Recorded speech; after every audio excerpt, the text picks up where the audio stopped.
Good morning.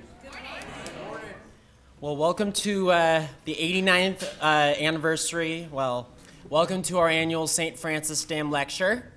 I'm one of the board members, Evan Decker, for the Historical Society. You're in the historic 1887 Saugus train station. That was originally across the street from Saugus Cafe. It was moved here in 1980 and is being preserved as a museum. Now, without further ado, I'd like to introduce the presenters. We have Alan Pollack, president of the Santa Clarita Valley Historical Society, that will speak first. Thank you.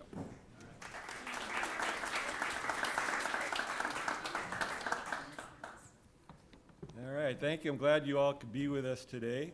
I'd like to first introduce our other tour leaders today. We have Diane Erskine-Hellrigel, who is on the board of directors of the Historical Society and is also the executive director of the Community Hiking Club of Santa Clarita. And she and I are working on legislation to see if we can get through Congress a bill to make the site of the St. Francis Dam a national memorial and national monument. It is a several-year project. I guess we're 3 years so far, and you know how Congress is right now, so we can't predict when and if this will happen, but we are drastically working on that. Secondly, we have Frank Rock. Stand up, Frank, back there. And it's a real honor to have Frank today. Frank is one of the world's leading experts on the St. Francis Dam disaster. He has been educating the public and leading tours to the dam site for decades, I think, at this point. So it's really a pleasure to have him here today as well. So let's get started. I'm first going to give a presentation of an overview of the water history of Los Angeles and the dam disaster itself, and then we'll bring Diane up, and she's going to be doing some of the personal stories of the victims and survivors of the disaster. So the story of the St. Francis Dam flood is really a tragic chapter in the story of the water history of Los Angeles and Southern California. I can see a green light coming up. Oh, that's right. There we go. Yeah. Have to learn how to use this. It's also what I call the Shakespearean rise and fall story. Okay, there we go. Of probably the most important historical figure in Los Angeles history, William Mulholland. So for the very beginning of the story, I'm going to take you way back to September 4th, 1781, and this is when a group of 44 settlers founded the Pueblo of Los Angeles. In the early days of the Pueblo, the city water supply was obtained solely from the Los Angeles River. Water was brought to the Pueblo by way of a series of ditches, or zanjas. And by 1868, the population of the Pueblo had grown to around 5,000 people. At that time, the city of Los Angeles entered into a 30-year lease contract with the private Los Angeles City Water Company to provide water to the city. In 1875, Fred Eaton, the son of a prominent Pasadena family, in fact, you may know Eaton Canyon, which is up above Altadena in Pasadena, was named for his father, Benjamin Eaton. Fred Eaton became superintendent of the Los Angeles City Water Company. Anyone want to guess what age he was when this started? He was 19 years old. Eaton, who was a future mayor of Los Angeles, would later play a prominent role in bringing more water to this growing city. In 1877, Irish immigrant William Mulholland arrived in Los Angeles. The next year, Mulholland was hired to work for the Los Angeles City Water Company as a zanjero, or ditch tender. He was digging ditches. Mulholland had no formal schooling, but nonetheless, he was a brilliant man who read voraciously. He taught himself sciences like engineering and geology, and he was able to actually memorize and keep in his head the entire water system of Los Angeles. Mulholland struck up a close friendship with Eaton. He worked his way up through the ranks of the water company, and by 1886, he became superintendent of the water company, and he was 31 years old. He was an old man compared to the other guy. So the population of Los Angeles boomed in the 1880s, partly due to the coming of the Southern Pacific and Santa Fe railroads, and also to a tourist explosion inspired by Helen Hunt Jackson's enormously popular book, Ramona. That's a whole nother story. We'll save that for another day. By the turn of the century, Los Angeles had mushroomed into a population of around 100,000 people. It became obvious to those providing the LA water supply that the Los Angeles River would not be able to supply adequate amount of water were the city to grow even larger. So Fred Eaton took an excursion out to the Owens Valley in 1893. He was aware at the time that of the impending water crisis in Los Angeles. And when he saw the Owens River for the first time, he began to visualize a possible solution to LA's water problems. In 1902, the city of Los Angeles formally took ownership of the first Los Angeles Municipal Water Works system from that private water company. Mulholland continued as the superintendent of the Los Angeles Bureau of Water Works and Supply, which later became the Department of Water and Power. In 1904, Eaton took Mulholland on a buckboard trip to the Owens Valley. Eaton wanted to convince Mulholland that the Owens River might in some way be diverted to Los Angeles to become the extra water source this growing city desperately needed.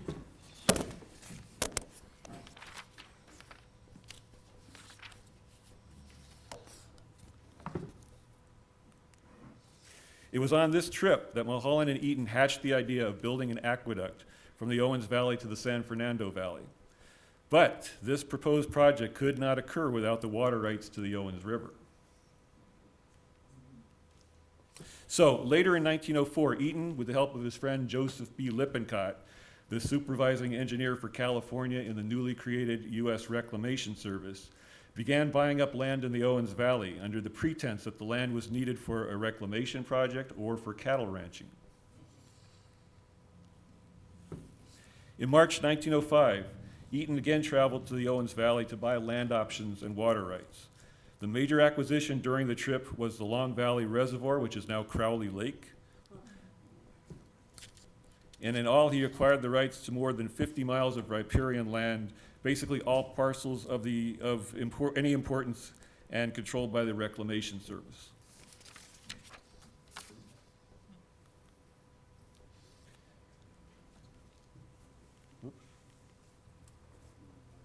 Between 1908,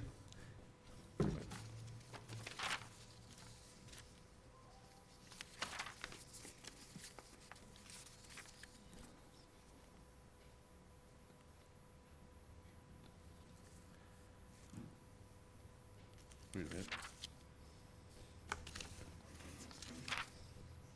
Oh, here we go. That same month, Mulholland reported to the Board of Water Commissioners that he had surveyed all the available water sources in Southern California and recommended the Owens River as the only viable source of additional water. Immediately following Mulholland's presentation, Eaton proposed that the city acquire from him whatever water rights and options he had been able to secure to further the project. And on July 29, 1905, Mulholland returned from a car trip to the Owens Valley and he proclaimed, "The last spike is driven. The options are all secured." And as you see here, a headline in the Los Angeles Times stated, "Titanic project to give city a river." Right over there. Later that year, Los Angeles voters approved a $1.5 million bond issue by more than a 10-to-1 margin. The community rallied to support the initial bond issue to purchase land and begin preliminary construction of the Los Angeles Aqueduct.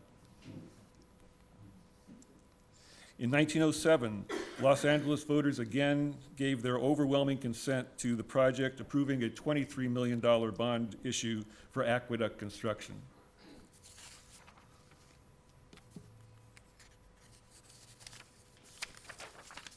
Between 1908 and 1913, Mulholland directed construction of the 233-mile-long Los Angeles Aqueduct from the Owens Valley to the San Fernando Valley.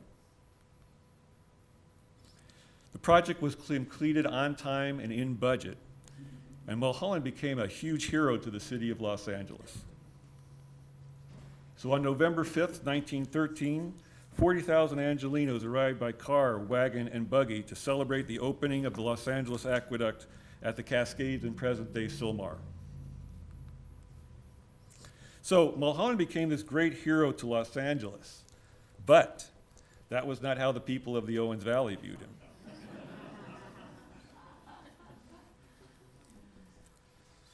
And in the spring of 1923, California encountered drought conditions with both Los Angeles and the Owens Valley facing water shortages. At that time, the Los Angeles lacked a dam and storage reservoir to control the flow of the Owens River above the aqueduct intake at Independence. So to increase supply, the city began pumping more groundwater to the dismay of the residents of Independence, Bishop, and Lone Pine.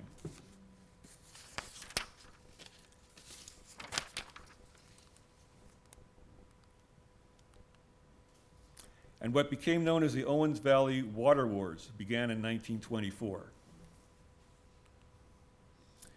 Wilfred and Mark Watterson, owners of the Inyo County Bank, organized Valley residents into a unified opposition force through the formation of an irrigation district. The first violence erupted in May 1924 when 40 men dynamited the Lone Pine Aqueduct spillway gate. In November 1924, Mark Watterson led 60 to 100 people to occupy the Alabama gates, closing the aqueduct by opening the emergency spillway and causing water to flow out of the aqueduct into the surrounding area. Attacks on the aqueduct began anew in April 1926, and by July 1927, there had been 10 instances of dynamiting. However, just as the controversy was reaching its zenith, Valley resistance was suddenly undermined when the Watterson closed all of the branches of the Inyo County Bank. You can actually see this is a local Big Pine newspaper from the time, and the headline right here.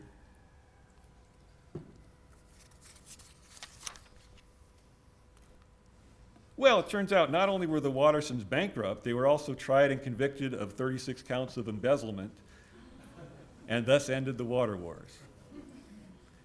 So between 1924 and 1926, amid concerns about the water wars, as well as the potential of earthquakes on the San Andreas Fault cutting off the aqueduct, Mulholland built a series of reservoirs around Los Angeles to provide a reserve of water for the city. The last of these reservoirs was the St. Francis Dam. Preliminary studies and surveys for the St. Francis Dam and reservoir was completed in June 1923. Construction of the St. Francis Dam began in August 1924 in San Francisquito Canyon. It was originally planned to be 185 feet high, but the dam was twice raised by 10 feet to a total of 205 feet high without increasing the diameter of the base. And this was a major error in dam construction. The idea had been to increase the capacity of the reservoir beyond what was originally planned. The dam was unwittingly built against an ancient landslide composed of a rock called Polona schist on its eastern abutment, which in this picture would be over in this area. On the western abutment was a rock called Sespe conglomerate, which tended to dissolve when saturated with water. The Sespe conglomerate would be in this area here.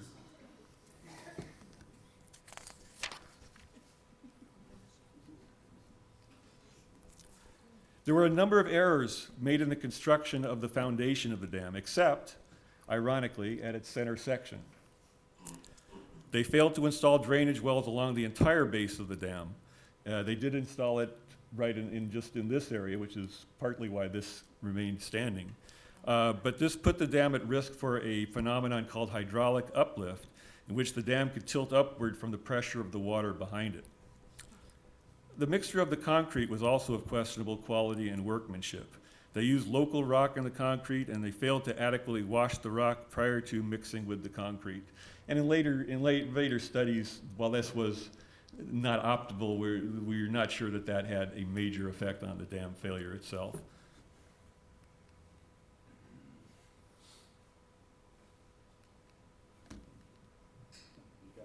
Oh, the green light. There we go. Construction of the St. Francis Dam was completed in 1926, and water began to fill the reservoir on March 1st, 1926. It took 2 years to fill up the reservoir, and on March 7th, 1928, the water reached its highest level within 3 inches below the crest of the spillway. Just 5 days later, tragedy struck the St. Francis Dam and began William Mulholland's worst nightmare.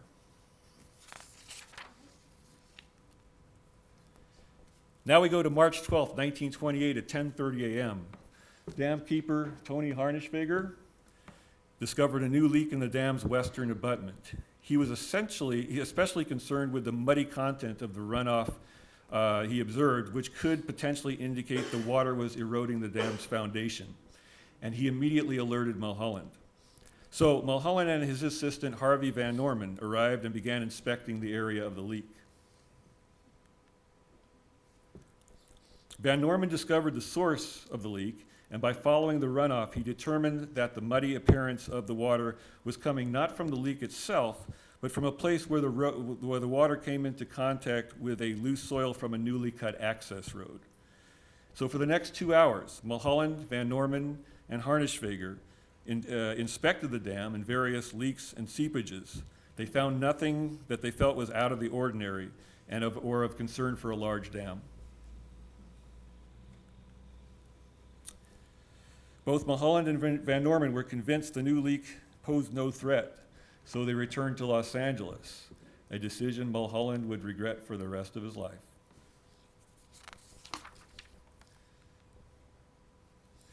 That same evening at 11:50 p.m., Ace Hopewell, a carpenter at Powerhouse Number 1, rode past the dam on his motorcycle.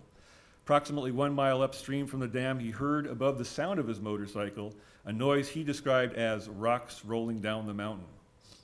He stopped and dismounted from his motorcycle. He left the engine idling, smoked a cigarette while checking the hillside behind him. And he could still hear the sound that caught his attention earlier, although it was now fainter and behind him. He assumed it was a landslide since they were common to the area, and satisfied he was in no danger, he continued on his way. Turns out Ace Hopewell was probably the last person who survived to see the St. Francis Dam intact.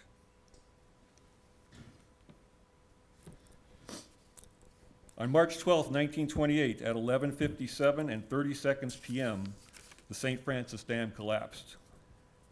According to research by Dr. J. David Rogers, Chair of Geological Engineering at the University of Missouri-Rolla, in papers he published in 1992 and 1995, the catastrophic event began with a landslide of the water-saturated eastern abutment, over here, and was exacerbated by a hydraulic uplift phenomenon of the inadequately constructed base of the dam, with eventual failure of the dam's western abutment as well.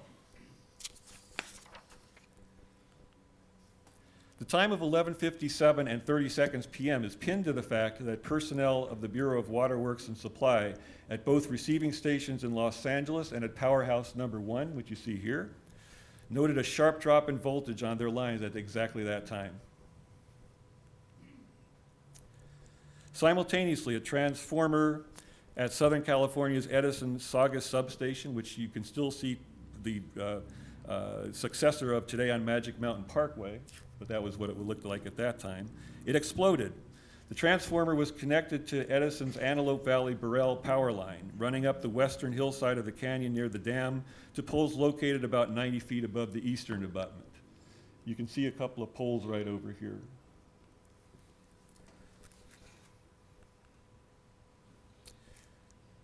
The prevailing theory is that this line was severed as the eastern hillside and abutment gave way. The grounded lines caused a short, which in turn caused the transformer to explode. Dam keeper Tony Harnischweger and his family were most likely the first casualties caught in the flood wave. The body of his girlfriend, Leona Johnson, was found fully clothed and wedged between 2 blocks of concrete near the base of the dam. This leads to the notion that she and the dam keeper might have been inspecting the dam immediately before its failure, perhaps worried about what they were seeing. Neither Tony Harnischweger's body or his 6-year-old son, Coder, were ever found.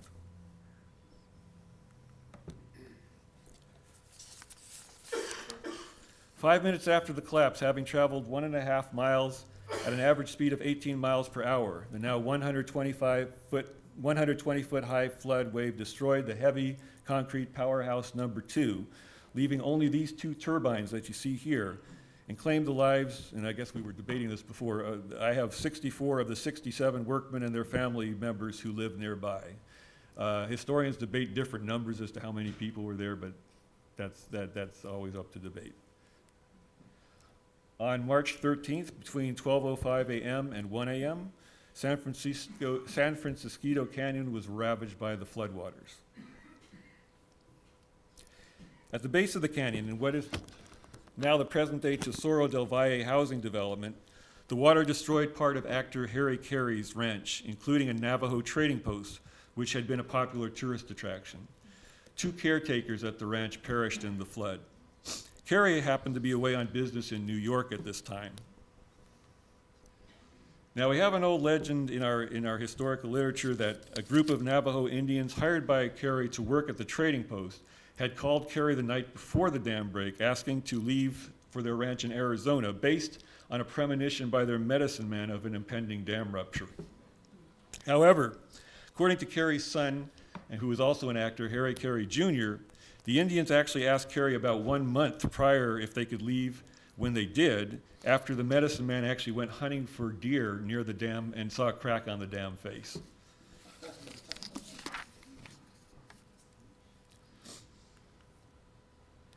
At 1 a.m., the deluge, now 55 feet high, continued generally following the westward course of the Santa Clara River.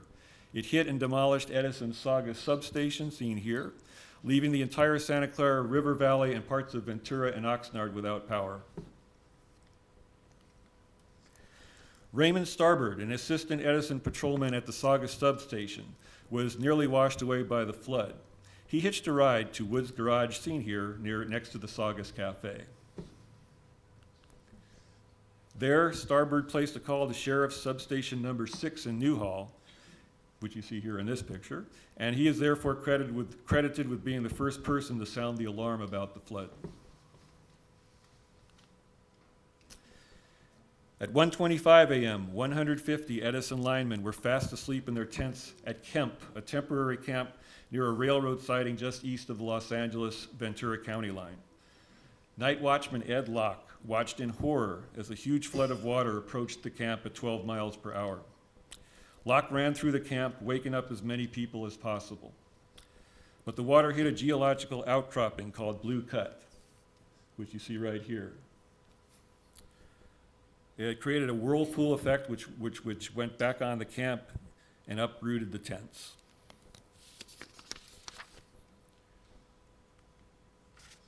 Most of the workers who survived had buttoned up their tents, allowing them to float on the whirlpool. But 84 of their fellow workers perished on this night, along with Locke, who is considered a true hero of the disaster.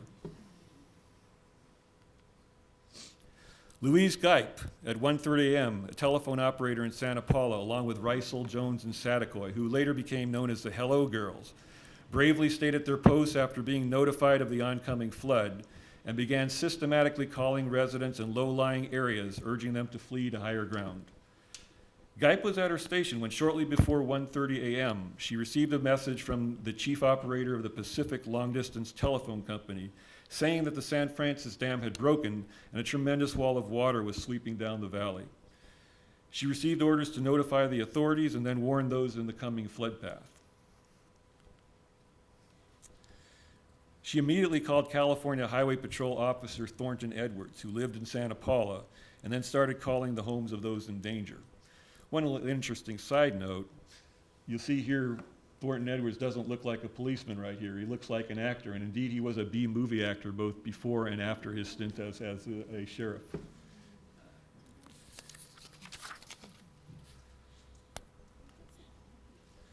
Edwards was soon joined by another officer, Stanley Baker, and the two used their motorcycles to awaken and warn residents by leaving their sirens running and crisscrossing the streets in the danger zone. So whenever a resident came out to investigate the commotion, the officers stopped, gave orders to evacuate, and instructed the citizen to pass along the warning. Edwards and Baker rode for more than an hour through the lower streets of Santa Paula. They covered all territory they possibly could by motorcycle, warning those who had not received a telephone call. Taking different routes, the two headed back to town. Their sirens screamed, alarms sounded, and many residents were saved as they rushed to the hills only to watch their homes get crushed below them. For his wild yet courageous ride, Edwards is remembered as the Paul Revere of the St. Francis flood disaster and received this medal shortly thereafter. And in 2003, a statue was erected in Santa Paula in Edwards and Baker's honor, which you can still see today.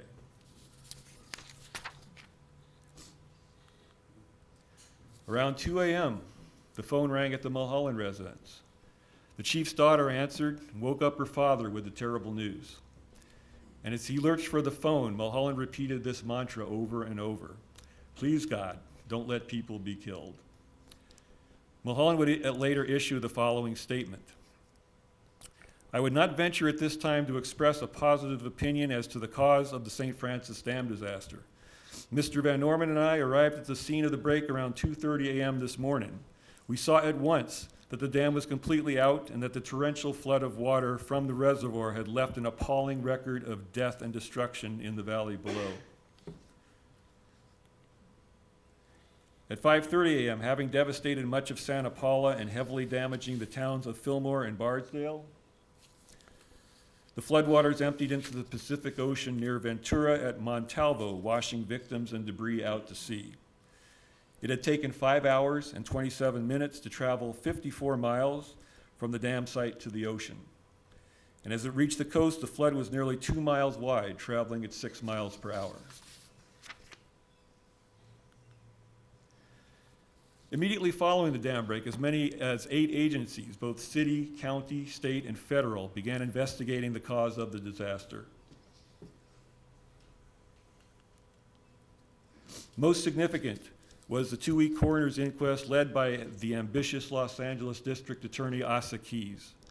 Keys on the coroner's journey relentlessly questioned Mulholland about the composition of the concrete, the selection of the dam site on an earthquake fault, the construction and drainage of the dam's foundation, the anchoring of the dam to the walls of the canyon, and Mulholland's unquestioned role in supervising the dam construction. Keys accused Mulholland of ignoring repeated leaks in the dam days prior to the failure. Asked by Keys if he would build the dam on the same spot again, Mulholland replied, "No, I must be frank and say that I would not." Keys pressed on. He asked Mulholland, "Why not?"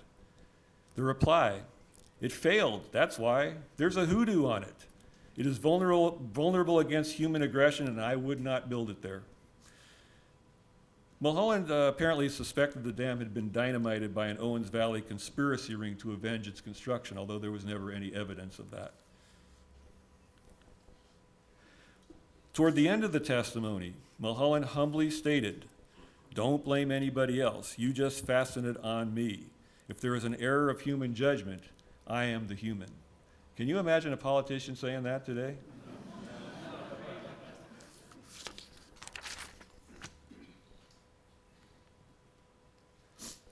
At the end of the inquest, the coroner's jury concluded the destruction of this dam was caused by the failure of the rock formations upon which it was built, and not by any error in the design of the dam itself or defect in the materials on which the dam was constructed. And remember, this was a preliminary opinion.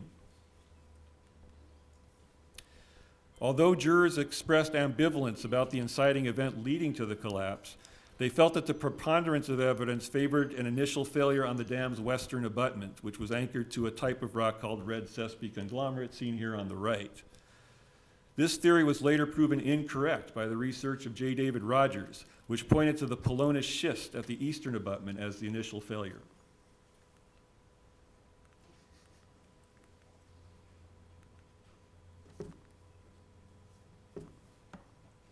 During the inquest, Keys demonstrated how Sespe conglomerate rock disintegrates when exposed to water. He actually put some of the rock in a glass of water and watched it dissolve. Jurors placed the blame squarely on the shoulders of Mulholland and his Bureau of Waterworks and Supply. They further attacked the unquestioning trust in Mulholland's expertise. This final jury statement that you see here made national headlines and stated, "The construction of a municipal dam should never be left to the sole judgment of one man, no matter how eminent." In March 1929, Mulholland took full responsibility for the worst U.S. civil engineering failure of the 20th century, and he resigned his office. During the coroner's inquest, he had said, "The only people I envy in this whole thing are the dead." On August 14th, 1929, the Department of Public Works, under the administrative oversight of the state engineer, later assumed by the Division of Safety of Dams, was authorized to review all non-federal dams over 25 feet high, or which would hold more than 50 acre-feet of water. The new legislation allowed the state to employ consultants as necessary, and the state had full authority to supervise the maintenance and operation of non-federal dams. And this brings up the idea that one of the great legacies of the St. Francis Dam disaster was increased regulation of dams and increased dam safety that make all of us much safer today because of this failure. Fred Eaton died on March 11th, 1934. Ironically, it was one day before the 6th anniversary of the dam failure. In the end, Eaton's desire to enrich himself drove a wedge between him and Mulholland, whose desire above all else was simply to build. The two men broke off all contact when Eaton set a price of $1 million for sale of a Long Valley, which was needed for a storage reservoir dam, and Mulholland considers Eaton's demand extortion. This deadlock ultimately destroyed both men. While holding out to sell the dam site at his price, Eaton's finances crumbled, and in 1928 they collapsed altogether with the failure of the Inyo County banks. 4 months after Eaton's death, William Mulholland died in his home on July 22nd, 1935. He was a broken man. And now I'm going to turn over the talk to Diane Erskine-Hellrigel, who's going to talk about some of the personal stories of the victims and survivors of the disaster. So, Diane, come on.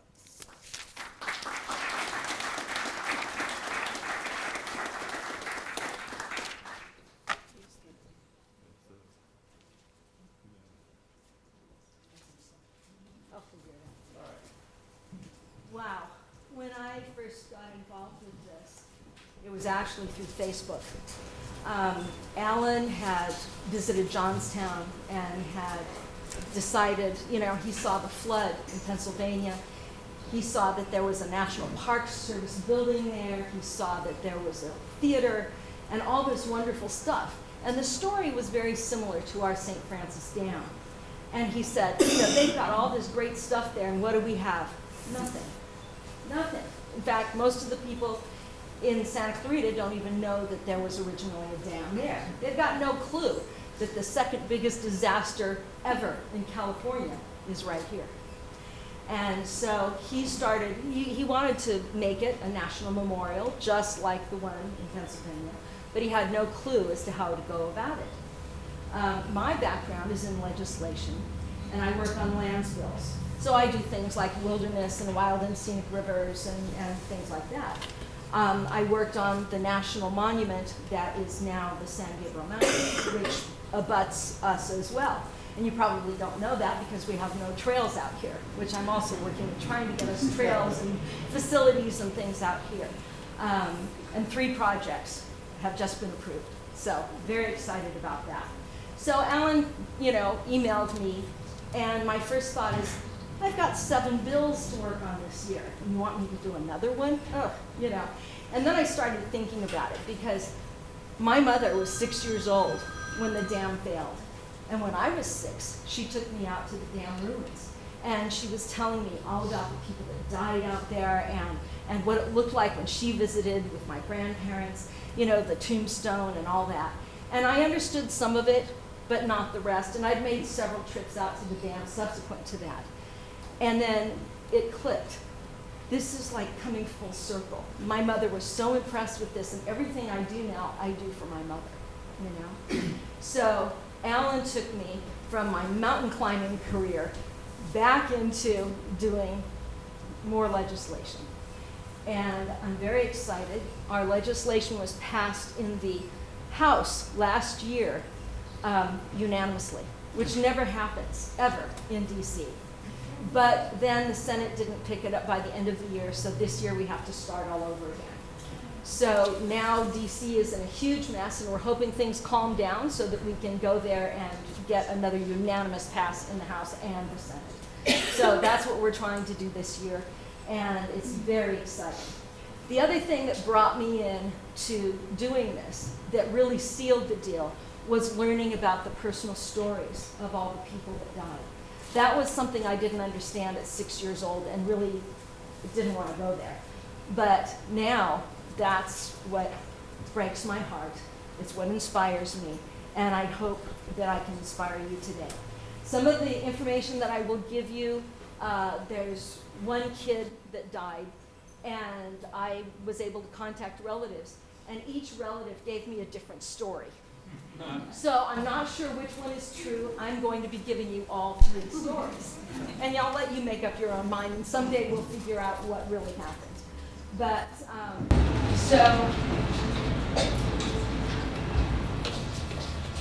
when the dam broke, the next day there was national headlines all over the country. But the people that lived in sleepy Newhall didn't know until they woke up and heard what had happened. And being such wonderful people that lived here in Santa Clarita, they all jumped in to volunteer. So here's some of the first volunteers. There's a place just around the corner that if you're on my bus, I will point out. It has been all sorts of things. It was called Happyland at the time, and this became our makeshift morgue here.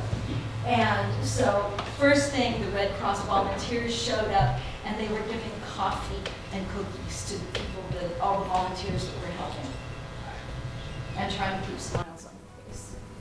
So this is an ambulance that was put into service to bring in the dead, and so they were making trips up and down the floodplain and bringing people in.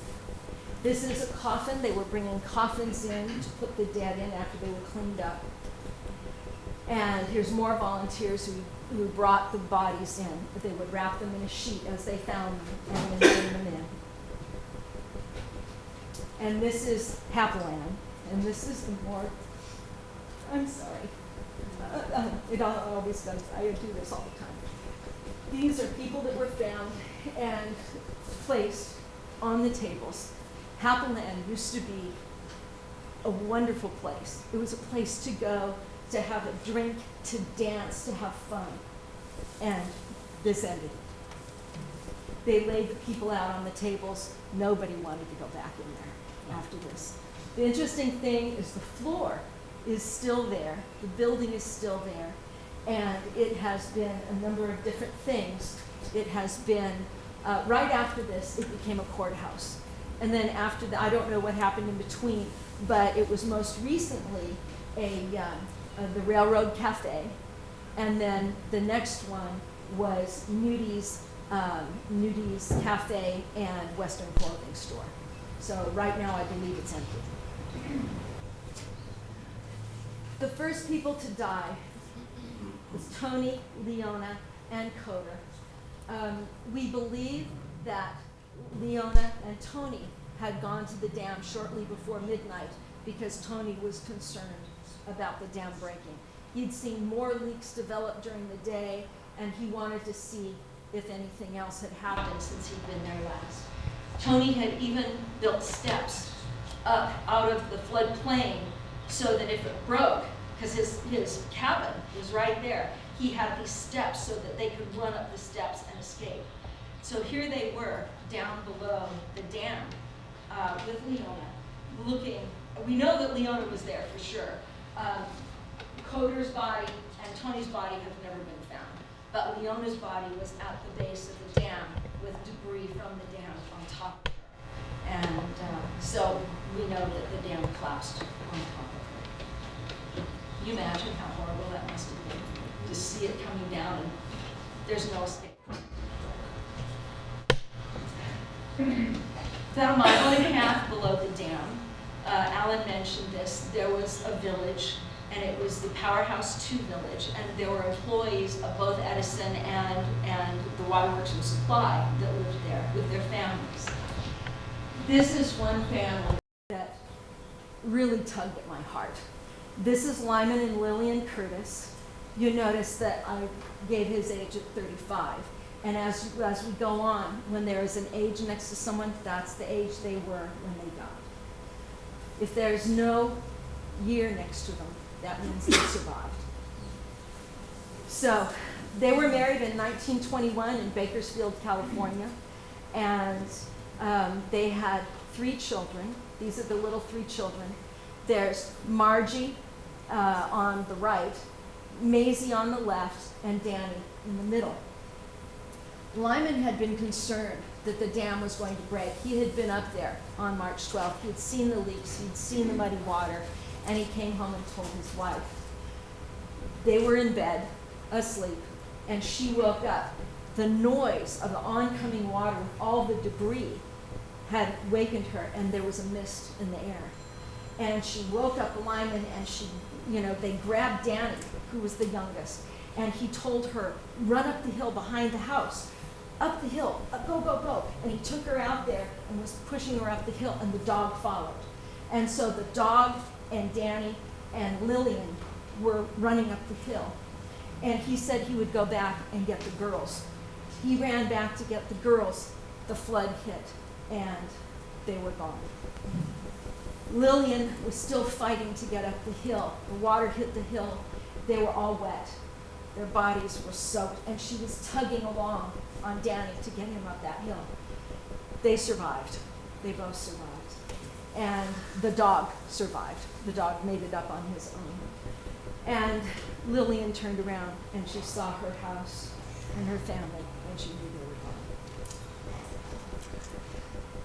This is Margie and Maisie. They were buried together. And they're at the Bardesdale Cemetery.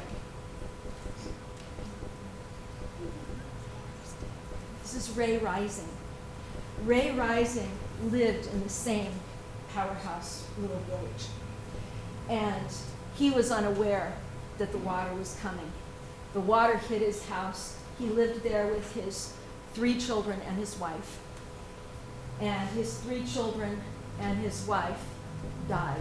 This is the only existing photo of the 3 children. And these 2 photos have never been seen by anyone before. I got them a couple of days ago. I was so excited. I managed to track down, again, on Facebook of all things, the daughter from the second family, which I will tell you about in a minute. And she had these 2 photos and mailed them to me, along with a lot of other photos, information. She sent me their original death certificates of these 4, and she sent me just piles of newspapers that she had collected over the years. So after this, well, I'll tell you what happened to Ray first. Okay, so these 3 children and his wife were killed. And Ray, now mind you, when the water hit the powerhouse village, it was about 120 feet high. Can you imagine being hit with that while you're asleep in bed? And it's no wonder so many people were killed. Somehow, Ray made it to the surface, and he grabbed onto some debris. He was floating along, and he saw a house, a roof, come by. And he jumped up onto the roof, and then the roof was going down the floodplain, and it banged into the side of the embankment, and he scrambled up the side, and he lived. So he knew Lillian, and he went back. He made his way back to the cliff, to the hill where Lillian and Danny and the dog were, and they sat there together all night and mourned their families that had been lost.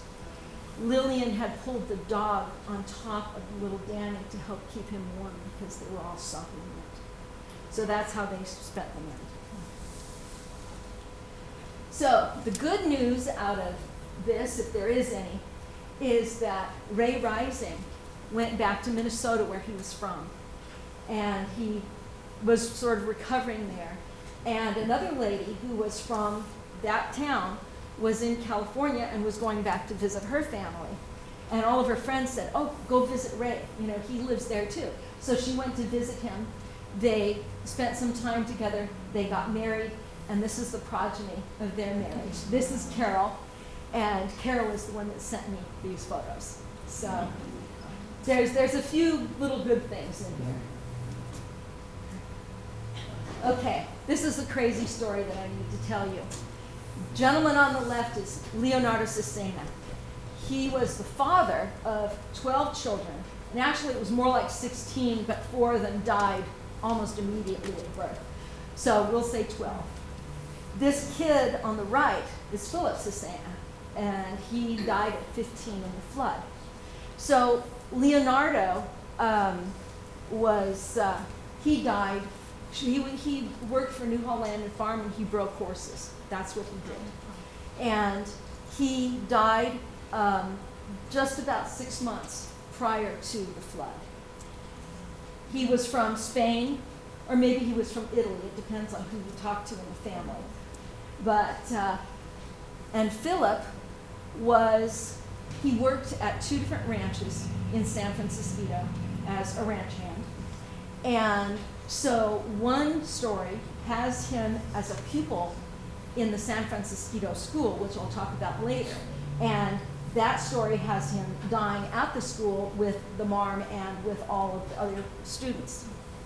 One relative tells me that he was a fun kid. He loved, lots of stuff. He had friends in San Francisquito, and he went up there and was camping at the base of the dam that night, which that's the one I doubt the most. The other story says that a call went out. They had relatives in San Francisquito Canyon. A call went out to his elder brother, Robert, to go and help this family member because she was very ill and she needed help. Robert didn't feel like going, and this kid, Philip, said that he would go and take care of the elderly person. And then as time went on that night, he got bored, everything was fine. He decided to walk home to his house in Newhall at 412 Pine Street. So we even have the address. How cool is that? So anyway, he was on his way walking home when the flood hit and carried him off. And his body was found all the way down in Santa Paula. So whichever story you like, make that your story. So this is the Cesena family. And the guy on the second to the left is the eldest brother, and he's the one that was supposed to go and didn't.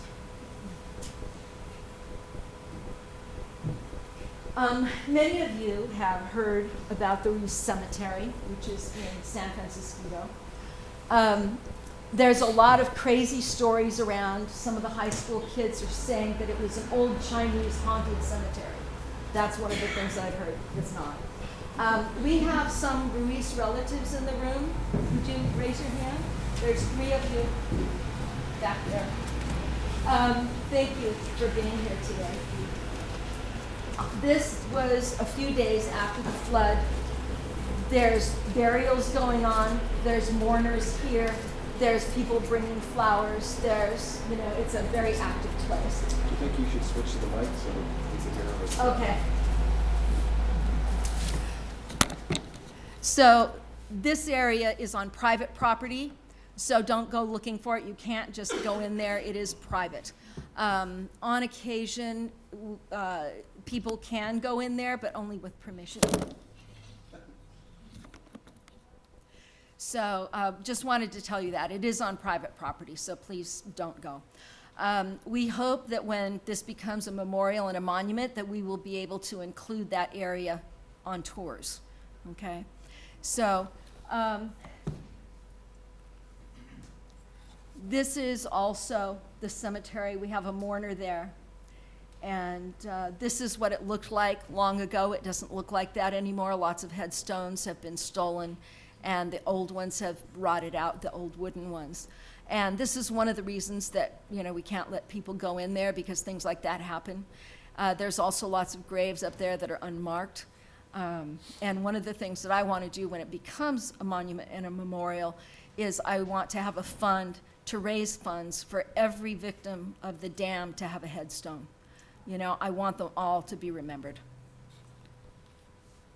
Here's the family headstones. They're all in a line, and I'll show you a close-up. This is the close-up with the ages of all the family members that died.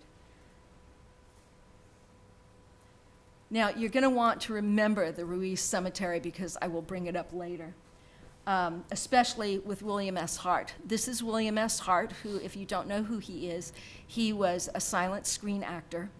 And these are the Newhall cowboys surrounding him. The one that's kneeling with his hand over his heart is William S. Hart. And the little stone that he has right in front of him, this was made with donations from the Newhall Cowboys. And it was for a little 3-year-old boy who was unidentified. This little child was found in the Castaic area all by himself, and nobody knew who he was. And, you know, they tried and tried and tried. He was found all by himself. There was no family member near. There was nothing to determine who this child was. And so William S. Hart decided he would have this tombstone made. He called him our little soldier. He also called him our little cowboy. And so that was to be his tombstone, and he was to be buried in the Ruiz Cemetery. Finally, they were able to put together who he was. This is Castaic. This is where he was found. This is an aerial view of the floodplain. There's nothing left. There's absolutely nothing left there. There's also, right behind Magic Mountain, which is close to this, there's the creek that goes by, or the river, a tributary to the Santa Clara River, and there's a bridge that was washed out, and the bridge is completely gone, but you can still see the stanchions that held the bridge up. So that was close to this. So the little boy was finally identified, and here he is. This is the only photo that we have of him. His name is Johnny Traxler. I call him Little Johnny Traxler. And that's his mother behind him. His mother was found in Santa Paula. And that's why it took so long to put them together. And nobody knew that they were missing because on the 12th, they had driven from Merced all the way down to Castaic, where they rented a little cabin at McIntyre's gas station. And they were going to spend the night there. Their ultimate destination was Chatsworth, where they had relatives. They were going to visit relatives. And they were tired, so she stopped, and that sealed their doom. So when the family, her husband was on a farm and had a lot of animals to take care of, and he also had 3 other children to take care of, young children. And so he did not come down to identify them. Eventually, her brother came from Oakland, came down and identified them. And then the family was made aware in Chatsworth of what had happened. So her family, her husband, got the claim money for little Johnny and for her, and he decided to keep it. He didn't contribute to the burials or to headstones. There are no headstones for these two. They're buried in the Oakwood Cemetery. And 2 sheriffs ended up helping with the burials, and the undertaker at Oakwood ended up donating his 2 plots for these 2. Very sad. I'll try and hurry because we're running late. Yes, Alan's giving me this sign, so I'll rush through the rest. There were two schools that were up close to the dam, and that was the San Francisquito and the B School. Both of them lost almost all of their children and their teachers and their trustees.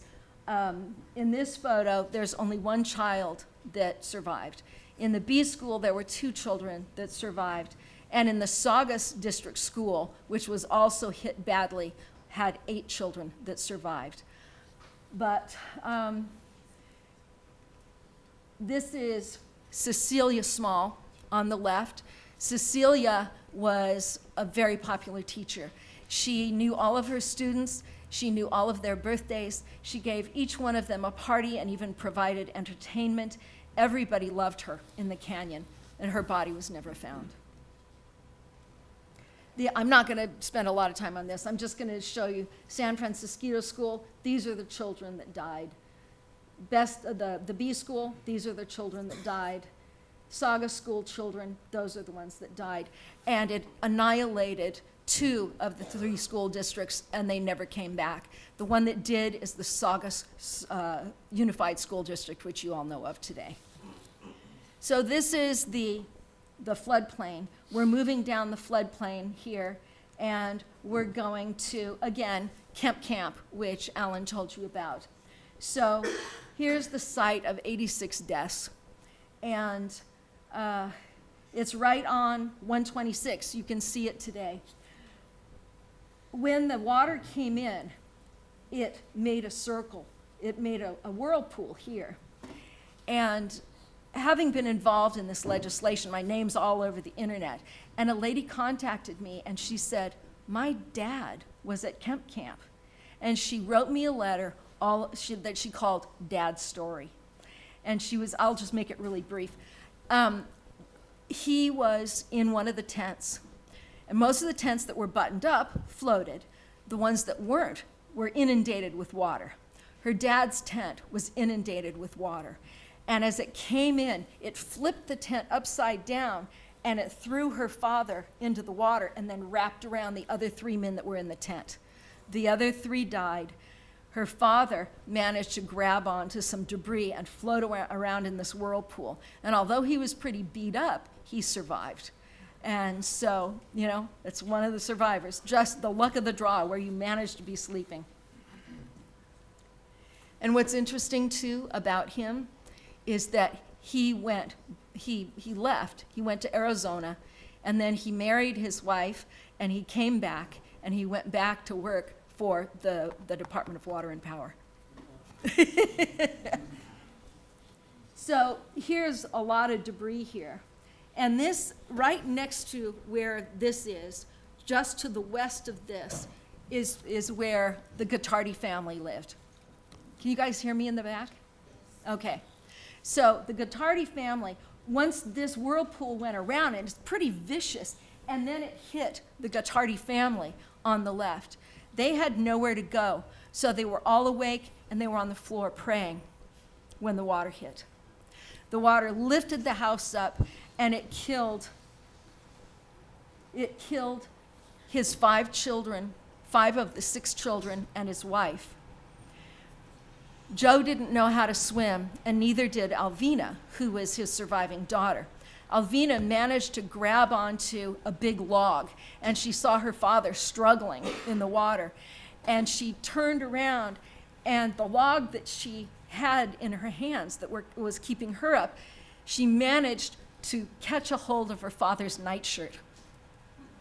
And the 2 of them rode that log down close to their house as it was going down the river. And then the water pushed them to the south side of the river, and the house set down without the other occupants. And Alvina and her father lived. Isn't that a crazy story? I just got this yesterday. Oh, the picture here, he's digging. New Holland and Farm, whom he had rented his property from, found him 6 days later still digging for his loved ones. And this is an orange orchard that was just destroyed. And so there he is. And then here he is again. Friends are digging, and there's one of the recoveries. Here's his family that all died. He is now buried in the cemetery next to his family, as is Alvina. And I just found out that Alvina had a daughter after this, and I've got the daughter's name. I'm trying to track her down. So next year, I'll have more information about the Guattardis. So 431 people confirmed dead. Estimates at the time were up and around 350 to 600, and the highest estimate, which is really wrong, was 1,400. But when we make our memorial, we're going to build a memorial wall and put all the names that we have on the wall, leaving room for space for anyone else that we find in the future. This is burial sites in the United States of victims. And it all started with a dream of water. It started with people in Los Angeles needing water. It started with a city that was growing. And yeah, it's new. Here's a picture of the dam, still standing, built under budget in record time. Cracks in the dam. Muddy water. It was so full, the wind was blowing, water lapping over the dam. And here's the tombstone. That's the result. Okay, if we have a few minutes, we can take some questions. Alan? What's the total number? Death. Deaths. We have 431 right now. That's what we have in our legislation. We don't know what the total is. There could be more. There could have been, and this keeps going back and forth. People from New Mexico and other countries that were camping in the river. Some people say yes. Some people say no. We don't know, but we're still looking. We're going to ask, because we need to get on the buses and video, we're going to do most of the Q&A at the site. So hold your questions, and you can ask us on the bus, at the site, and we'll be happy to answer. Frank has a wealth of information he can tell you as well. So let's go ahead and